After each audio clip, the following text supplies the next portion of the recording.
तो क्या उत्तराखंड में सैनिक परिवार अब चुनावी राजनीति का नया केंद्र बिंदु है? आखिर चुनाव से पहले सैनिकों और पूर्व सैनिकों के मुद्दे पर बीजेपी और कांग्रेस आमने सामने क्यों खड़ी दिखाई देती है? क्या ये सैनिक सम्मान की लड़ाई है या फिर वोट बैंक की सियासत? कैसे राहुल गांधी ने उत्तराखंड दौरा रद्द होने के बाद भी पूर्व सैनिकों को संबोधित किया और ऐसा क्या कहा कि उत्तराखंड से लेकर दिल्ली तक बीजेपी वालों में खलबली मच गई? बताऊंगा आपको पूरी खबर और ये सैनिक क्यों सियासत चिल्ला रही है, इसका क्या है राज। नमस्कार, पहला मैं पंकज रौतेला, आप देख रहे हैं अपना उत्तराखंड न्यूज। दोस्तों, उत्तराखंड को वीर भूमि कहा जाता है, जहां शायद ही कोई ऐसा गांव हो जहां से किसी ने देश की सेवा में सेवा न दी हो। ऐसे में जब सैनिकों, पूर्व सैनिकों और उनके परिवार के मुद्दे उठते हैं तो अच्छा भी लगता है।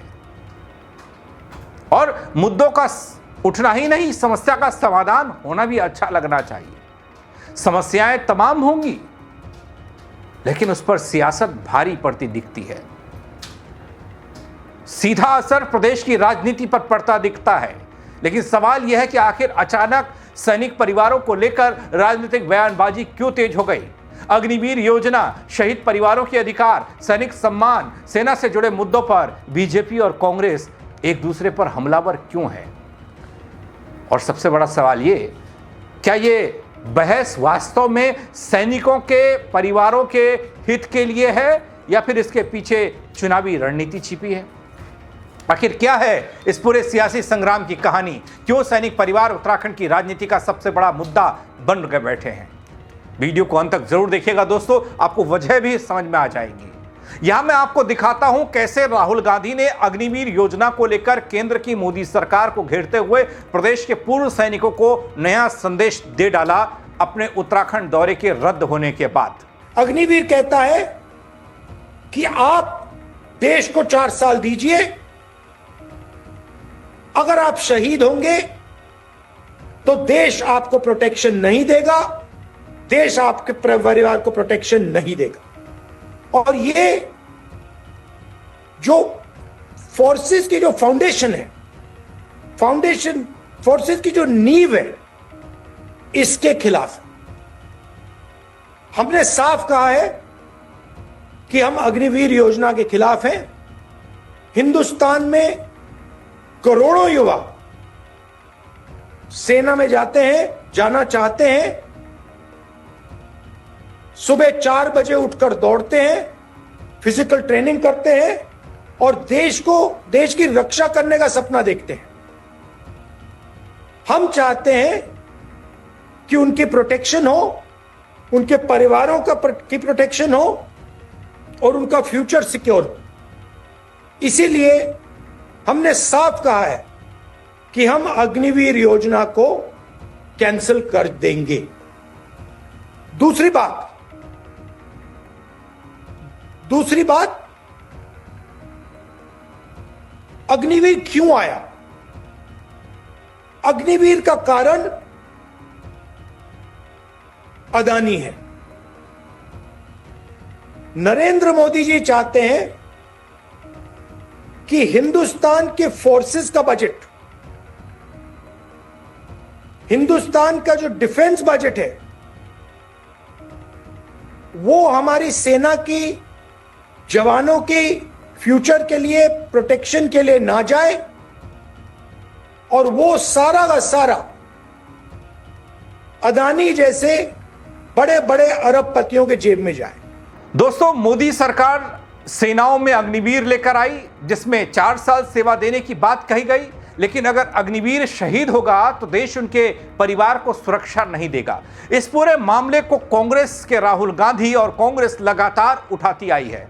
ये सेनाओं की नींव के खिलाफ बताई जाती है और हम इस सिस्टम के खिलाफ हैं, राहुल गांधी कहते हैं। वो यही नहीं रुकते हैं दोस्तों। राहुल गांधी कहते हैं कि सेना और सरकार के रिश्ते का सम्मान, देशभक्ति हमारी सबसे बड़ी ताकत है। लेकिन सवाल भी तमाम कर गए। हमारे लिए जो सेना का और सरकार का रिश्ता है, वो मामूली रिश्ता नहीं है। वो पवित्र रिश्ता है और उस रिश्ते को हम रिस्पेक्ट करते हैं और करते रहेंगे। हम जो आपके अंदर जो देशभक्ति है उसको हम रिस्पेक्ट करेंगे और प्रोटेक्ट करेंगे। इसके अलावा दोस्तों, ऑपरेशन सिंदूर पर राहुल गांधी का बड़ा दावा भी देखने को मिला। वो क्या था वो भी देख लीजिए, फिर बताऊंगा इन सब बातों का उत्तराखंड से कनेक्शन और क्यों सियासत को चुनाव से ठीक पहले सता रही है सैनिक और सैनिक परिवारों की चिंता। हमारी फौज ऑपरेशन सिंदूर में पाकिस्तान से लड़ी। डोनाल्ड ट्रंप खुल के कहता है, एक बार नहीं, दो बार नहीं, 20-25 बार उसने बोला है कि मैंने नरेंद्र मोदी को फोन लगाया और मैंने नरेंद्र मोदी से कहा कि युद्ध बंद करो, और नरेंद्र मोदी ने मुझे जवाब दिया यस सर, और युद्ध बंद हुआ।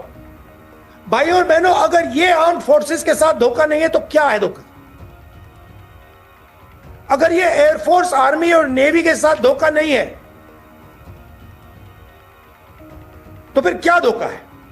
दोस्तों, इधर राहुल गांधी और कांग्रेस का पूरा कुनबा तो उधर बीजेपी है। इस बात पर जरा गौर कीजिएगा, क्यों पूर्व सैनिकों को लेकर लड़ी जा रही है यह बड़ी और सियासी जंग। दोस्तों, उत्तराखंड में पूर्व सैनिकों और उनके परिवारों का सरकार बनाने और राजनीतिक समीकरण तय करने में सीधा प्रभाव है।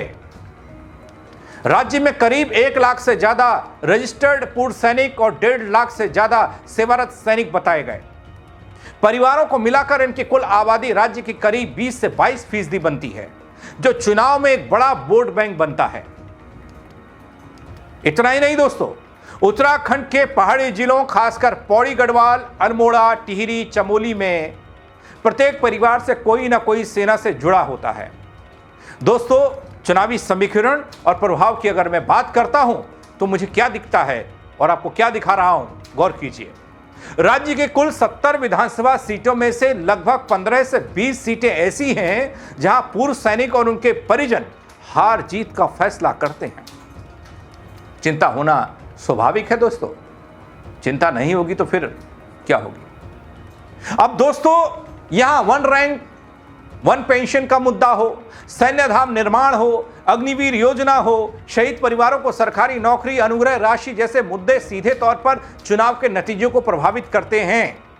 और इस प्रभाव के कारण उत्तराखंड की राजनीति में हमेशा से ही सेना और राष्ट्रवाद मुख्य केंद्र रहा है।